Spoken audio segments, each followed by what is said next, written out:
നമസ്കാരം. അപ്പോൾ ഞാനിന്ന് വന്നിരിക്കുന്നത് നട്ടി ബബിൾ കേക്കിൻ്റെ റെസിപ്പി ആയിട്ടാണ്. അപ്പോൾ ഇപ്രാവശ്യം ഞാൻ നോർമൽ റൗണ്ട് ഷേപ്പിലല്ല, ടോപ്പ് ഫോർവേഡ് മോഡലിലാണ് ഉണ്ടാക്കുന്നത്. അപ്പോൾ അതിനു വേണ്ടി നമുക്ക് ആദ്യം തന്നെ അറേഞ്ച് ചെയ്ത് വെക്കേണ്ടത് ഒരു 1/4 കപ്പ് ചൂട് പാലിലേക്ക് 2 ടേബിൾ സ്പൂൺ ബൂസ്റ്റ് മിക്സ് ചെയ്ത് നീക്കി വെക്കുക. അപ്പോൾ നമ്മൾ കേക്ക് മിക്സ് ബാറ്റർ ഉണ്ടാക്കുന്ന സമയത്തേക്ക് ഇത് ചൂടാറിയോളും. ഇപ്പോൾ ചൂട്ടോടെ ഒഴിച്ചാൽ മാത്രമേ ബൂസ്റ്റ് നല്ലപോലെ മിക്സ് ആവുള്ളൂ. അപ്പോൾ അത് നല്ലപോലെ മിക്സ് ചെയ്ത് മാറ്റി വയ്ക്കാം. പിന്നെ നമുക്ക് ഡ്രൈ ഇൻഗ്രീഡിയൻസ് അറേഞ്ച് ചെയ്യാം.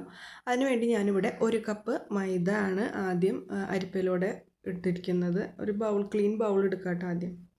അതിനുശേഷം 1 ടീസ്പൂൺ ബേക്കിംഗ് പൗഡറും 1/4 ടീസ്പൂൺ ബേക്കിംഗ് സോഡയും ഒരു നുള്ളു ഉപ്പും ഇട്ട് നല്ല പോലെ അരിച്ചെടുക്കാം.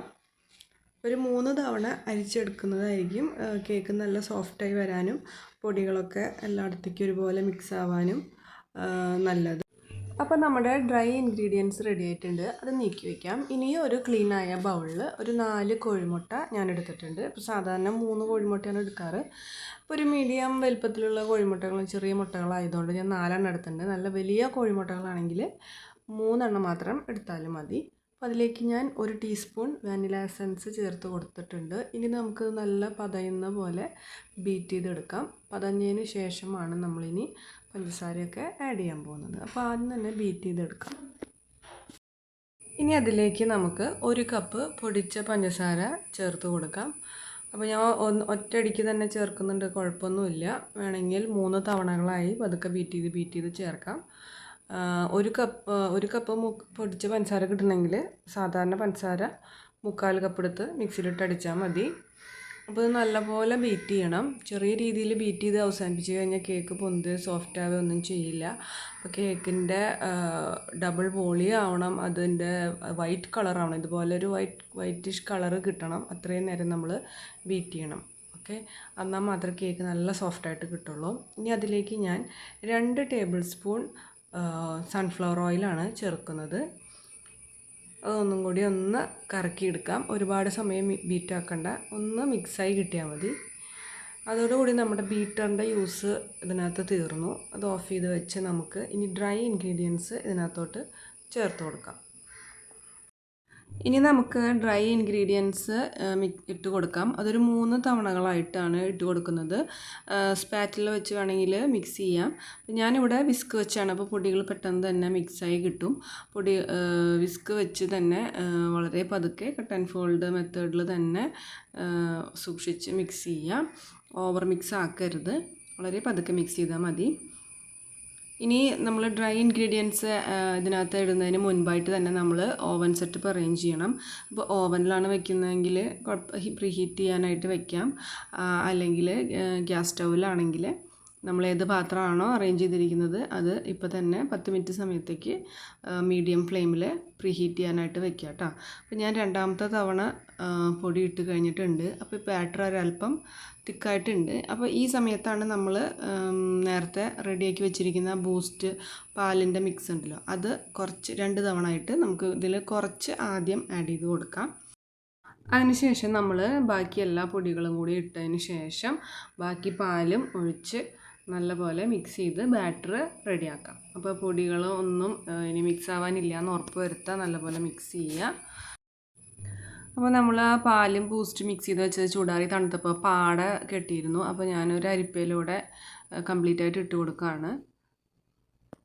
അപ്പോൾ ഇനി ഞാൻ വിസ്ക് ഉപയോഗിക്കാതെ സൈഡിലൊക്കെ പറ്റി പിടിച്ചിട്ടുള്ള എടുക്കാനായിട്ട് നമുക്ക് സ്പാറ്റിലാണ് കുറച്ചും കൂടി യൂസ്ഫുള്ള്.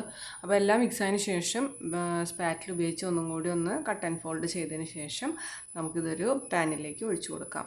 അപ്പോൾ ഞാനിവിടെ ഒരു റൗണ്ട് പാൻ 7 ഇഞ്ചിൻ്റെ ഒരു റൗണ്ട് പാനാണ് എടുത്തിരിക്കുന്നത്. അത് ഞാൻ ബട്ടർ പേപ്പർ വെച്ച് ഗ്രീസ് ചെയ്ത് 2 സൈഡിലും വെച്ച് കൊടുത്തിട്ടുണ്ട്. അടിയിലും സൈഡ് ഭാഗത്തൊക്കെ വെച്ച് കൊടുത്തിട്ടുണ്ട്. കാരണം നമ്മൾ 4 മുട്ടയൊക്കെ യൂസ് ചെയ്ത കാരണം കൊണ്ട് ചിലപ്പോൾ പാനിലും കുറച്ചും കൂടി ഹൈറ്റിൽ വരാനായിട്ട് സാധ്യതയുണ്ട്. അതുകൊണ്ട് ഞാൻ കുറച്ച് മുകളിലേക്ക് പൊന്തിച്ച് ബട്ടർ പേപ്പർ വെച്ച് കൊടുത്തിട്ടുണ്ട്. കംപ്ലീറ്റ് ആയിട്ട് ബാറ്റർ ഇതിനകത്തോട്ട് ഒഴിച്ചു കൊടുക്കാം. നല്ല പോലെ ടാപ്പ് ചെയ്ത് അതിൻ്റെ എയർ ബബിൾസൊക്കെ കളയുക. അതിനുശേഷം ഓവൻ സെറ്റപ്പിനകത്തോട്ട് വയ്ക്കാം. അപ്പോൾ ഞാനിത് ഇങ്ങനെ ഒരു വലിയ കുക്കറിനകത്താണ് വയ്ക്കുന്നത്. കുക്കർ ഒരു വലിയ കട്ടിയുള്ള പാത്രമായിട്ടാണ് ഞാൻ ഉപയോഗിക്കുന്നത്. അതിൻ്റെ അടിയിലൊരു തട്ട് വെച്ച് കൊടുത്തിട്ടുണ്ട്. അപ്പോൾ 10 മിനിറ്റായി പ്രീ ഹീറ്റായിരിക്കുന്നതാണ്. അതിനകത്തോട്ട് വെച്ച് നമുക്കൊരു 35 മിനിറ്റ് ബേക്ക് ചെയ്തെടുക്കാം. ഇനി കേക്ക് ബേക്കാവുന്ന സമയം കൊണ്ട് നമുക്ക് 1 കപ്പ് പാല് ചൂടാക്കാം. അതിലേക്ക് 2 ടീസ്പൂൺ ബൂസ്റ്റ് ചേർത്ത് കൊടുത്തിട്ടുണ്ട്. അത് നല്ലപോലെ മിക്സ് ചെയ്യുക. ഇനി ഒരു 3 ടേബിൾ സ്പൂൺ കണ്ടൻസ്ഡ് മിൽക്ക് ചേർത്ത് കൊടുക്കാം നല്ല മധുരത്തിന്. ഇനി കണ്ടൻസ്ഡ് മിൽക്ക് ഇല്ലെങ്കിൽ ഒരു 3 ടേബിൾ സ്പൂൺ പഞ്ചസാര ചേർത്ത് നല്ലപോലെ മിക്സ് ചെയ്യുക. അപ്പോൾ ചൂടുള്ള പാലായതുകൊണ്ട് പഞ്ചസാര പെട്ടെന്ന് തന്നെ അലിഞ്ഞ് വന്നോളും. ചൂടാറിയതിന് ശേഷം നമുക്കിത് ഫ്രിഡ്ജിൽ എടുത്ത് വയ്ക്കാം. ഈ കേക്ക് റെഡി ആകുമ്പോൾ നമുക്ക് ഇതിനകത്തോട്ട് ഷുഗർ സിറപ്പായിട്ട് അത് യൂസ് ചെയ്യാം. അപ്പോൾ നമ്മുടെ കേക്ക് ഇവിടെ ബേക്കായി കിട്ടിയിട്ടുണ്ട്. ഒരു 35 മിനിറ്റ് കഴിയുമ്പോൾ ഒന്ന് സ്ക്യൂർ വെച്ച് കുത്തി നോക്കുക. അപ്പോൾ സ്ക്യൂറിലൊന്നും ഒട്ടി പിടിക്കുന്നില്ലെങ്കിൽ കേക്ക് നല്ലപോലെ വെന്തിട്ടുണ്ട്. ഇല്ലെങ്കിൽ ഒരു 5 മിനിറ്റും കൂടിയും ലോ ഫ്ലെയിമിൽ തന്നെ ഒന്നുകൂടി ഒന്ന് ബേക്ക് ചെയ്തെടുക്കുക. അപ്പോൾ നല്ല സോഫ്റ്റായിട്ട് ചൂടാറി കഴിഞ്ഞപ്പോൾ ഞാൻ ബേക്കിംഗ് പേപ്പറൊക്കെ മാറ്റി നീറ്റാക്കി എടുത്തിട്ടുണ്ട്. ഇപ്പോൾ ഇതേ ഞാൻ 3 ലെയറായിട്ട് കട്ട് ചെയ്തിട്ടുണ്ട്. ഇനി വിപ്പിംഗ് ക്രീം ഒരു 1.5 കപ്പ് എടുത്ത് ബീറ്റ് ചെയ്ത് റെഡിയാക്കി വെച്ചിട്ടുണ്ടായിരുന്നു. ഇനി നമുക്ക് കേക്ക് ബോർഡിൽ വിപ്പിംഗ് ക്രീം തേച്ച് കൊടുക്കാം. അതിലേക്ക് ഫസ്റ്റ് ലെയർ കേക്ക് വെച്ച് കൊടുത്തിട്ടുണ്ട്. നമ്മുടെ മിൽക്ക് സിറപ്പ് ഫസ്റ്റ് ലെയറിനകത്തോട്ട് നല്ലപോലെ കോട്ട് ചെയ്ത് കൊടുക്കാം. അതിന് ശേഷം ക്രീം ഒരു ലെയർ ഇതുപോലെ ഒരു പൈപ്പിംഗ് ബാഗിൽ വെച്ച് ഇങ്ങനെ കൊടുക്കുകയാണെങ്കിൽ കറക്റ്റ് ലെവലിലായിട്ട് കിട്ടും. അപ്പോൾ അതുപോലെ നമുക്ക് ആദ്യത്തെ ലെയർ ക്രീം വെച്ച് കൊടുത്തിട്ടുണ്ട്. ഇനി ആ ക്രീം നല്ലപോലെ ലെവലാക്കി കൊടുത്തതിന് ശേഷം നമ്മൾ നട്ടി ബബിൾ കേക്കിൽ ഒരുപാട് ഫില്ലിങ്സ് നമുക്ക് ആഡ് ചെയ്യാം. വൈറ്റ് ചോക്ലേറ്റ് ഗനാഷ് യൂസ് ചെയ്യാം.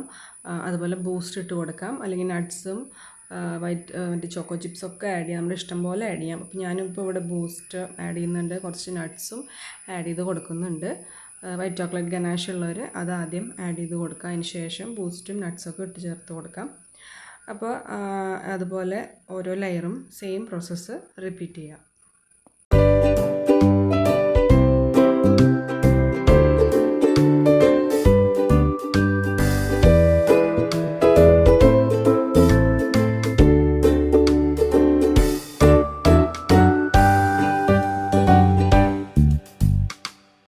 അപ്പോൾ ഞാൻ അവസാനത്തെ ലെയറും വെച്ച് കൊടുക്കുന്നുണ്ട്.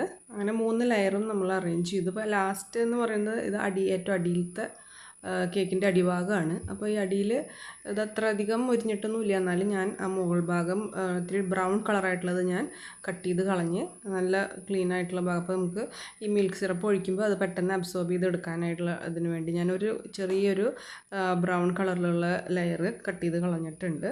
ഇനി നമുക്ക് ഇതിനകത്തോട്ട് ക്രം കോട്ട് ചെയ്യാം ക്രീം കംപ്ലീറ്റ്. ഇനി വേണമെങ്കിൽ ബൂസ്റ്റ് വിപ്പിംഗ് ക്രീമിനകത്ത് ആഡ് ചെയ്തിട്ട് ബീറ്റ് ചെയ്തതിന് ശേഷം നമ്മളിതിനകത്ത് കോട്ടിങ് കൊടുത്താലും കുഴപ്പമൊന്നുമില്ല. ക്രം കോട്ടിങ്ങൊക്കെ കഴിഞ്ഞ് 1 മണിക്കൂർ 1.5 മണിക്കൂർ നമുക്ക് ഫ്രിഡ്ജിലെടുത്ത് വയ്ക്കാം. ഇപ്പോൾ ഫ്രിഡ്ജിലെടുത്ത് വെച്ചതിന് ശേഷം കേക്ക് നല്ല സെറ്റായിട്ടുണ്ട്. ഇനി ഫൈനൽ ഐസിങ് ചെയ്യാം. അപ്പോൾ അതിനുവേണ്ടി ഞാൻ വിപ്പിംഗ് ക്രീം മുകളിലും സൈഡിലൊക്കെ നന്നായി കൊടുക്കുന്നുണ്ട്.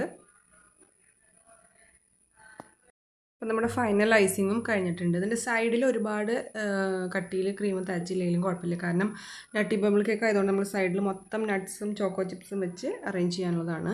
ഇനി നമ്മൾ ടോപ്പ് ഫോർവേഡ് ആണ് ചെയ്യാൻ ഉദ്ദേശിക്കുന്നത്. അപ്പോൾ അതിൻ്റെ ഒരു 1/4 ഭാഗം കണ്ട് നമ്മളൊരു നൈഫ് എടുത്ത് നല്ല നീറ്റായിട്ട് കട്ട് ചെയ്ത് മാറ്റാം. അപ്പോൾ നമ്മുടെ പാലറ്റ് നൈഫ് എടുത്ത് പതുക്കെ അടിയിൽ കൂടെ ഒന്ന് കേക്കിനെ ഈ സൈഡിലായിട്ട് ഇങ്ങനെ ആക്കി വെച്ച് കൊടുക്കുക. അതിനുശേഷം മറ്റൊരു കേക്ക് ബോർഡ് റെഡിയാക്കി വെക്കുക. അതിൻ്റെ സെൻറ്റർ ഭാഗത്തേക്ക് കണ്ട് നമ്മളിതൊന്ന് കേക്ക് ഇരിക്കുന്ന കേക്ക് ബോർഡ് ഒന്ന് ചെരിച്ച് കൊടുത്താൽ മതി. അപ്പോൾ കേക്ക് കറക്റ്റായിട്ട് പുതിയ കേക്ക് ബോർഡിനകത്തോട്ട് സെൻറ്ററിൽ തന്നെ പൊസിഷൻ ചെയ്ത് കിട്ടും. അപ്പോൾ നമ്മുടെ പിന്നെ ഇതിങ്ങോട്ട് മറിഞ്ഞ് വീഴാണ്ട് നോക്കണം കേട്ടോ. ഒരുപാട് അങ്ങോട്ട് ചെരിച്ച് വെക്കരുത്. പതുക്കെ അങ്ങോട്ട് വെച്ചാൽ മതി. അല്ലെങ്കിൽ ചിലപ്പോൾ കമിഴ്ന്ന് വീഴും. അപ്പോൾ വളരെ ശ്രദ്ധിച്ച് ചെയ്യുക. ഇത് അത്ര ബുദ്ധിമുട്ടുള്ളതൊന്നുമല്ല. ഇപ്പോൾ നമ്മുടെ ടോപ്പ് ഫോർവേഡ് കേക്കിൻ്റെ അറേഞ്ച്മെൻറ്റ് റെഡി ആയിട്ടുണ്ട്. ഇനിയിപ്പോൾ ഇതിൻ്റെ മറ്റേ ഭാഗത്ത് നമ്മൾ ക്രീം വെച്ച് ഐസിങ് ചെയ്യാം.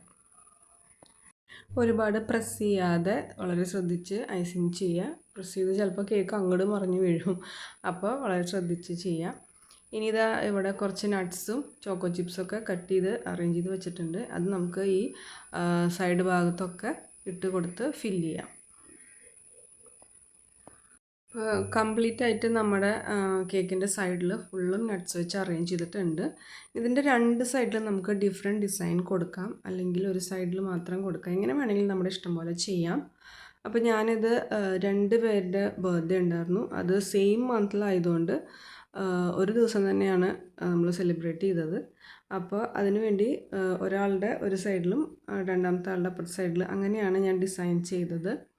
അപ്പോൾ ഇപ്പോൾ ഞാനൊരു ബ്രഷ് വെച്ചിട്ട് ഒരു ഒരു വുഡിൻ്റെ ലുക്കിൽ വരുന്നൊരു ഡിസൈൻ ചെയ്യുന്നുണ്ട്. സിമ്പിളായിട്ടൊരു ഡിസൈൻ ചെയ്ത് വെച്ച് കൊടുത്തിട്ടുണ്ട്. അത് 2 സൈഡിലും കണ്ട ഇങ്ങനെ ഒരു ഡിസൈൻ കിട്ടും.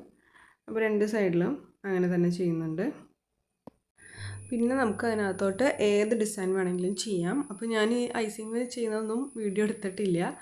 അപ്പോൾ ഒരു സൈഡിൽ ബ്ലൂ കളറിൽ പൈപ്പിംഗ് ബാഗ് കൊടുത്ത് ഫ്ലവർ നോസിൽ വെച്ച് ഡിസൈൻ ചെയ്തിട്ടുണ്ട്. അപ്പുറത്തെ സൈഡിൽ ജസ്റ്റ് പേൾസൊക്കെ വെച്ച് ഇത് വെറും പേപ്പറാണ്, ബട്ടർഫ്ലൈസൊക്കെ വെച്ച് ഭംഗിയാക്കിയിട്ടുണ്ട്. അപ്പോൾ ഇതാണ് നമ്മുടെ top forward nutty bubble cake. നല്ല ടേസ്റ്റ് ഉണ്ടായിരുന്നു. കട്ട് ചെയ്തപ്പോൾ എല്ലാവർക്കും വളരെ ഇഷ്ടമായി, നല്ല സോഫ്റ്റ് ആണെന്ന് പറഞ്ഞു.